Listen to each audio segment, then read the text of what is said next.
Subscribe करा आपल्या YouTube चॅनलला, शेजारी असणाऱ्या बेल आयकॉनला सुद्धा प्रेस करून द्या. नमस्कार विद्यार्थी मित्रांनो, एमपीएससी एज्युकेशन या आपल्या यूट्यूब चॅनलवर तुमचं सर्वांचं हार्दिक स्वागत आहे. पहा मित्रांनो, आज आपण मध्ययुगीन भारतात बघा क्वेश्चन आणि आन्सर आणलेले बघा. जो 5 वंश आहे, जसं की पहिल्या पार्टमध्ये आपण पाहणार आहे गुलामवंश, खिलजी, तुगलक, सय्यद आणि लोधी वंश. बघा हे जे 5 वंश बघा, याच्यामध्ये गुलामवंश काय आहेत, नंतर खिलजी कसे आले, तुगलक कसे आले, किंवा सय्यद आहे किंवा लोधी वंश बघा, जे ते मुरलंगाने वसवले बघा. तर हे जे वंश बघा, याच्यावर महत्त्वपूर्ण असे MCQ आपण ह्या व्हिडिओमध्ये आणलेत बघा. त्याच्या मागचा व्हिडिओ तो खूप महत्त्वपूर्ण ठरणार आहे.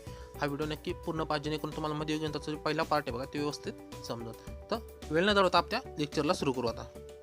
तर बघा, पहिला क्वेश्चन आहे, खालीपैकी कोण गुलामवंश शासक पैकी नव्हते. म्हणजे काही चार आपल्याला खाली वंश दिलेले आहेत, त्यापैकी कोण गुलामवंश शासक पैकी नव्हते बघा. पर्यायामध्ये पहिलं बघा कुतुबुद्दीन ऐबक, दुसरं इल्तुमिश आहे, तिसरं मोहम्मद बिन तुगलक आहे, चौथं हे बलबन. तुम्हाला माहित असेल की जे गुलामवंश शासक होते बघा, त्याच्यामध्ये पहिलं जे मोहम्मद घोरी बघा, मोहम्मद घोरीचा पण दास होता, तो कुतुबुद्दीन ऐबक होता बघा. ते याला ठेवलं. नंतर हा दिल्लीच्या गादीवर बसला, याला तुर्क सरदार होते बघा, यांची सुद्धा मदत होती. कुतुबुद्दीन ऐबक नंतर बघा त्याचाच दास म्हणजे इल्तुमिश होता. इल्तुमिश नंतर जी बसली बघा रजिया सुलताना, तुम्हाला माहित असेल ती बसली. नंतर बलबन बसले. म्हणजे हे कोण होते, गुलाम शासक. त्यानंतर बघा जर पाहिले असेल तुम्ही, खिलजी वंश आले, त्यानंतर तुगलक वंश आले. यापैकी जे उत्तर आहे बघा, ते तिसरं बघा, हे तुगलक वंश याच्यामध्ये येत नव्हतं. याचं जे उत्तर आहे ते 3 नंबरचं आहे. ओके. त्यानंतर दुसरं बघा, दिल्लीच्या गादीवर बसणारे क्रम लावा. तुम्हाला मी आता सांगितलं की दिल्लीचे जे गादी बसले बघा, जो 5 वंश होते, त्यापैकी आपल्याला 4 वंश इथे दिलेत बघा. बघा पर्यायामध्ये पहिलं तुगलक वंश दिलंय, दुसरं गुलाम, तिसरं खिलजी, चौथं आहे सय्यद. तर वंशावळी तुम्हाला सर्वांना माहित असेल की पहिलं जे आले कोण आले, गुलाम वंश आले. ओके. पहिलं म्हणजे ब 1 नंबरला यायला पाहिजे, गुलाम वंश पहिले यायला पाहिजे. ब कुठं आहे, इथं आहे, हे 3 मध्ये खाली.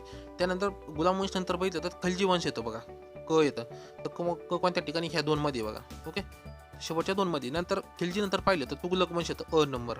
तर 2 नंबरचा पर्याय निघतो, तो होतं ड म्हणजे सय्यद वंश. त्यानंतर शेवटचं म्हणजे लोधी वंश. त्यानंतर काय होतं, मुघल काळ हा सुरू होतो. उत्तर भारतामध्ये जर पाहिलं तर मुघल काळ सुरू होतो. खाली दक्षिण भारतामध्ये किंवा बंगालच्या आसपास विविध भारतीय शासक राज्य करीत होते.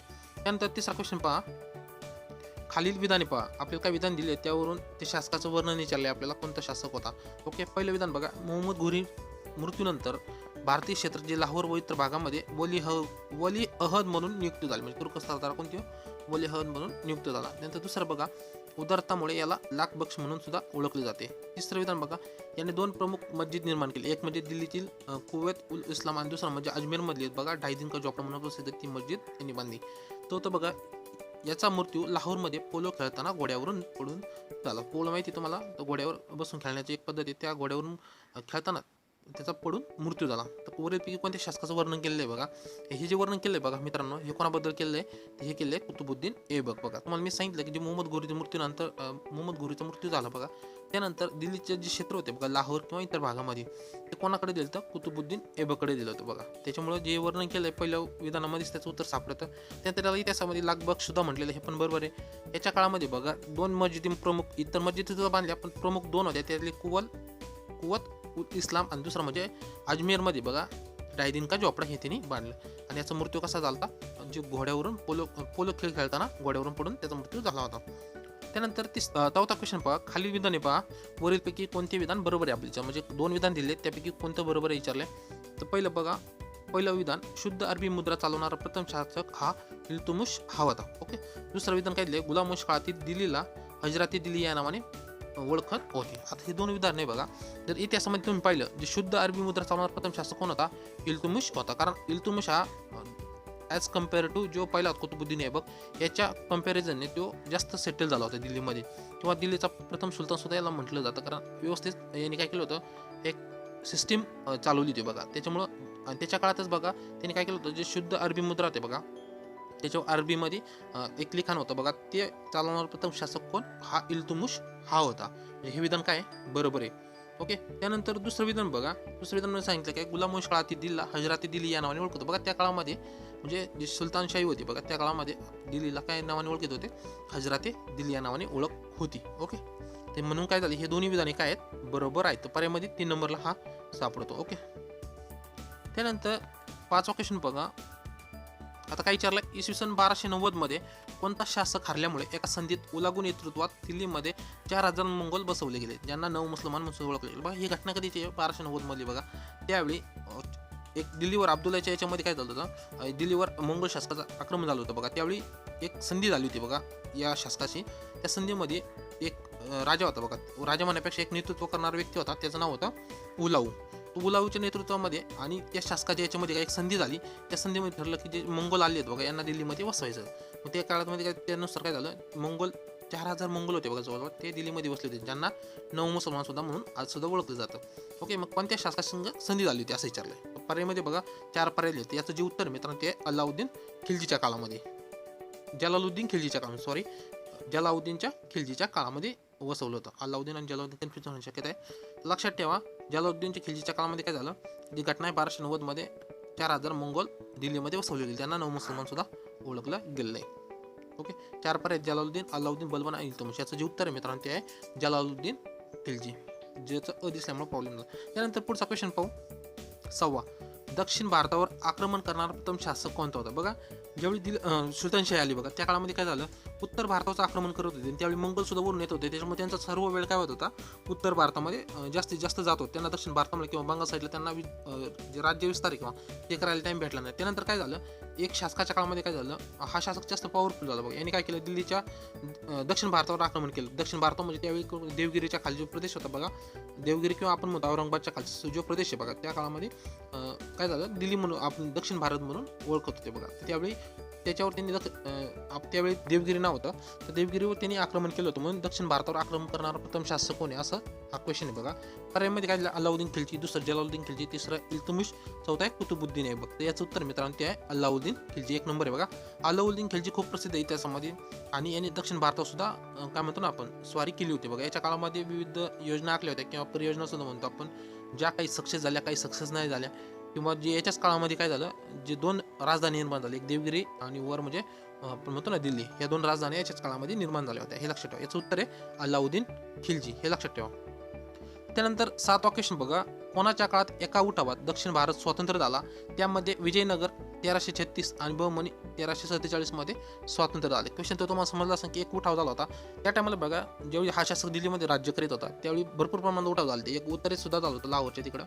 त्यानंतर राजपुता इकडे झालं होतं आणि दक्षिण भारतामध्ये त्या राजपुताचे उठाव झाल्यामुळे दक्षिण भारतामध्ये सुद्धा मोठ्या प्रमाणात उठाव झाले. उठाव म्हणजे राज्याच्या विरोधात आक्रमण सुद्धा झालं. काय म्हणतो आपण त्याला, की स्वतःचं राज्य स्थापन करण्यासाठी एक वेगळ्या प्रकारची भावना निर्माण झाली होती, त्यालाच उठाव म्हणलेलं आहे बघा. तर एक दक्षिण भारतात तसं सुरुवातीला काय झालं, विजयनगर 1336 मध्ये काय झालं, सेपरेट झालं. त्यानंतरच बघा जवळजवळ 11 वर्षानंतरच बहमनी राज्य काय झालं, सेपरेट 1347 मध्ये. असे कोणाच्या काळामध्ये झाले विचारले आपल्याला. पर्यायामध्ये काय दिले, 2 दिले, गयासुद्दीन एक तुगलक दिले, दुसरं मोहम्मद बिन तुगलक आहे, तिसरं फिरोज शाह तुगलक आणि चौथं यापैकी नाही. तर कोणाच्या काळामध्ये झालं तुम्हाला कदाचित माहित असतं. कोणाच्यामध्ये झालं, मोहम्मद बिन तुगलकाच्या काळामध्ये काय झालं, मोठ्या प्रमाणावर उठाव झाले. त्याच्यामध्येच विजयनगर एक आणि बहमनी स्वतंत्र राज्य काय झाले, निर्माण झाले. हरिहरन बुक्का यांनी काय केलं, विजयनगरची स्थापना केली होती, सर्वांना माहिती कदाचित. त्यानंतर 8वा क्वेश्चन बघा. खालील विधाने पहा. ओके, बरी सर्व कोणते शासकाने चालवले बघा. म्हणजे तुम्हाला मी आता सांगितलं की असं एक शासक होता बघा, त्यांनी भरपूर योजना आखल्या होत्या. आताच क्वेश्चन मध्ये आपलं झाला. तर बघा विधानामध्ये काय सांगितलं, खाली विधाने पाहू आधी. पहिले विधान काय दिले, यांनी काय केलं, राजधानी परिवर्तन केली. दिल्लीसोबत दुसरी राजधानी काय, दौलताबाद म्हणजे देवगिरी ठेवलं होतं. नंतर दुसरं म्हणजे खुरासान अभियान राबवलं. तिसरं म्हणजे सांकेतिक मुद्रा एक चालवली बघा. त्यानंतर 2 क्षेत्रात भूराजस्व वृद्धी केली. भरपूर प्रमाणात होते, जसं की गुप्तचर सुद्धा त्यांनी व्यवस्थितप्रमाणे चालवलं होतं, किंवा जे अभियान आहे तर राज्याशी बघा ते सुद्धा चालू आहे. पण हे 4 अभियान खूप महत्त्वपूर्ण आहे बघा. या शासकाने चालू, याच्या क्वेश्चन विचारण्याची शक्यता आहे. तर कोणत्या शासकाने चालवले असं विचारले आपल्याला.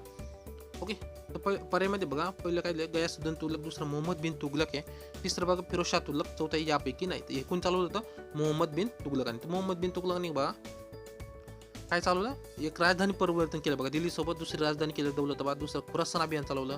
त्यानंतर सांकेतिक मुद्रा सुद्धा चालवली आणि 2 क्षेत्रामध्ये भूराजस्व वृद्धी सुद्धा यांनीच केली होती. हे महत्त्वपूर्ण अभियान आहे बघा, मोहम्मद बिन तुगलक, नक्की अभ्यास करून जा. त्यानंतर 9वा क्वेश्चन बघा. खालील विधाने पहा आपल्याला विचारलंय, त्यावरून वरील विधान कोणाशी संबंधित आहे विचारलं. म्हणजे एक व्यक्ती बघा त्या संबंधित हे विधान आहे. तर विधाने आधी पाहू आपण, म्हणजे त्यावरून अंदाज लागेल की कोणता शासकाशी संबंधित आहे किंवा व्यक्तीशी आहे. तर बघा हा का होता, अफगाणी वंशचा शासक होता. ओके, दुसरं विधान बघा, यांनी 1506 मध्ये आग्रा हे शहर वसविले. पहिलं काय, अफगाणी वंशचा शासक होता. दुसरं म्हणजे 1506 मध्ये यांनी आग्रा हे शहर वसवले. त्यानंतर स्वतः गुलरुखी टोपण नावाने फारसी भाषेत काय होतं, कविता काय होता लिहित असे. त्यानंतर दक्षिण बिहारमध्ये यांनी विजय प्राप्त केला. पुन्हा एकदा ऐकून घ्या. 4 विधान दिलेत आपल्याला. एक म्हणजे हा अफगाणी वंशचा शासक होता. दुसरं म्हणजे 1506 मध्ये यांनी काय केलं, आग्रा हे शहर वसवलं. तिसरं म्हणजे गुलरुखी या टोपण नावाने तो काय करत होता, फारसी भाषेमध्ये कविता लिहित होता. त्यानंतर दक्षिण बिहार, इथं लक्षात ठेवा दक्षिण बिहार हा शब्द महत्त्वपूर्ण आहे. याने दक्षिण बिहारमध्ये, कारण दक्षिण भारत आणि दक्षिण बिहार कन्फ्युजन होऊ नका, दक्षिण भारतमध्ये वेगळा अर्थ निघतो आणि दक्षिण बिहारमध्ये वेगळा अर्थ निघतो. तर याने दक्षिण बिहारमध्ये विजय प्राप्त केले ते. ओके, तर वरील विधान कोणत्या व्यक्तीशी संबंधित? पर्यायामध्ये बघा बल लोदी, दुसरं सिकंदर लोदी, तिसरं इब्राहिम लोदी, चौथं यापैकी नाही. याचं उत्तर मित्रांनो ते आहे सिकंदर लोदी.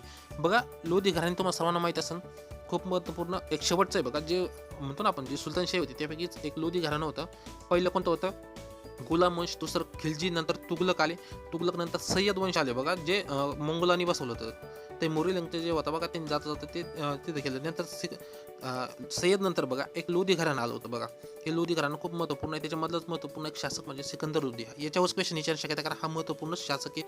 दुसरे शासकीय तर एवढे काही महत्त्वपूर्ण नव्हते. तर सिकंदर लोधीवरच क्वेश्चन आपल्याला जास्तीत जास्त विचारण्याची शक्यता आहे. त्याच्यामुळे हे वापरून हे 4 पॉईंट आहे बघा, हे 4 पॉईंट त्याच्यावर विचारण्याची शक्यता आहे. हा अफगाणी वंशचा शासक होता आणि आग्रा शहर जर कोणी वसवलं विचारलं तर कोणी जे वसवलं हे सिकंदर लोधीने वसवलं. आणि इतिहासामध्ये जर कोणी गुलरुख या नावाने कविता लिहित असेल किंवा फारसी भाषेमध्ये, किंवा गुलरुख हे टोपण कोणाला म्हटलं जातं, खालीपैकी शासकाला जर विचारलं तर कोणाला म्हटलं जातं? सिकंदर लोधीला विचारलं. किंवा गुलरुख हे टोपण नावाने फारसी भाषेत कोण कविता लिहित असेल जर क्वेश्चन आला तर सिकंदर लोधी, लक्षात ठेवा. त्यानंतर बघा आपण हे जे आता 5 वंश होते बघा, याच्यावर एवढेच क्वेश्चन विचारण्याची शक्यता आहे. आता ह्याच नंतर जर आला क्वेश्चन ते इन प्रशासनावर किंवा जे त्यांचे समाजरचना कशी होते बघा, याच्यावर आपण सेपरेट MCQ आणू, जेणेकरून हा जो टॉपिक आहे बघा तुम्हाला 2 पद्धतीने 2 व्हिडिओमध्ये तुम्हाला संपूर्ण समजून येईल. 2 व्हिडिओ अजून एक व्हिडिओ आणू आणि हा एक व्हिडिओ, याद्वारे तुम्हाला जर क्वेश्चन आला तर क्वेश्चन याच्यामधूनच तुम्हाला सापडेल. ओके, पुन्हा एकदा सांगतो कोणकोणते टॉपिक अभ्यास करून जातील. पहिलं जे गुलाम वंश शासक आहे बघा, याच्यामध्ये कुतुबुद्दीन ऐबक महत्त्वपूर्ण आहे. त्यानंतर इल्तुमिश आहे, रजियाक आहे आणि बलबन आहे, हे 4 तर लक्षात ठेवा. त्यानंतर तुगलक खिलजी घराणे बघा, याच्यामध्ये भरपूर प्रमाणात विचारण्याची शक्यता आहे, यावर विचारलं सुद्धा आहे. त्यानंतर तुगलक आहे बघा, तुगलकमध्ये सुद्धा मोहम्मद बिन तुगलक याचं महत्त्वपूर्ण रोल आहे बघा, कारण विविध अभियान राबवले, हे महत्त्वपूर्ण आहे. त्यानंतर सय्यद वंश आला बघा, तैमुरी याच्यामुळे झालं, कारण तैमुरी आक्रमण झालं त्यावेळी तैमूरने कोणाला हरवलं होतं? ते तुगलक शासकाला हरवलं होतं. त्याच्यामुळे त्या ठिकाणी खॉरिम खा म्हणून काहीतरी नाव होतं त्याचं, त्या शासकाला तिथे ठेवून ते वंश कोणता होता? सय्यद वंश होता बघा. सय्यद वंश नंतर लोधी वंश आला, याच्यामध्ये सिकंदर लोधी खूप महत्त्वपूर्ण व्यक्ती बघा. तर यावर विचारण्याची शक्यता आहे. तर एवढेच टॉपिक वाचा, जास्तीत जास्त तुम्ही मध्ययुगीन भारतात एवढे क्वेश्चन येत नाही, त्याच्यामुळे फक्त जास्तीत जास्त MCQचा सराव करा, जेणेकरून तुम्हाला कमी वेळामध्ये जास्तीत जास्त मार्क मिळतील, किंवा जे 2-3 मार्क येणार किंवा 2-3 क्वेश्चन येणार बघा, एक क्वेश्चन तुमचे चुकणार नाही. ओके, तर भेटूया पुढच्या व्हिडिओमध्ये. आजचा व्हिडिओ कसा वाटला नक्कीच कमेंट करून सांगा. जर व्हिडिओ आवडला तर व्हिडिओ लाईक करा, आपल्या चॅनलला अजून सबस्क्राईब केलं नसेल तर नक्की सबस्क्राईब करा. जर तुम्हाला व्हिडिओ आवडला नाही तरी नक्की डिसलाईक करा आणि त्याचं रिझन पण सांगा, जेणेकरून तुम्हाला समजा पुढच्या टॉपिकमध्ये ॲड करताना मी तुम्हाला ते व्यवस्थित क्लिअरिफाय करेन. ओके, तर भेटूया पुढच्या व्हिडिओमध्ये. तोपर्यंत धन्यवाद.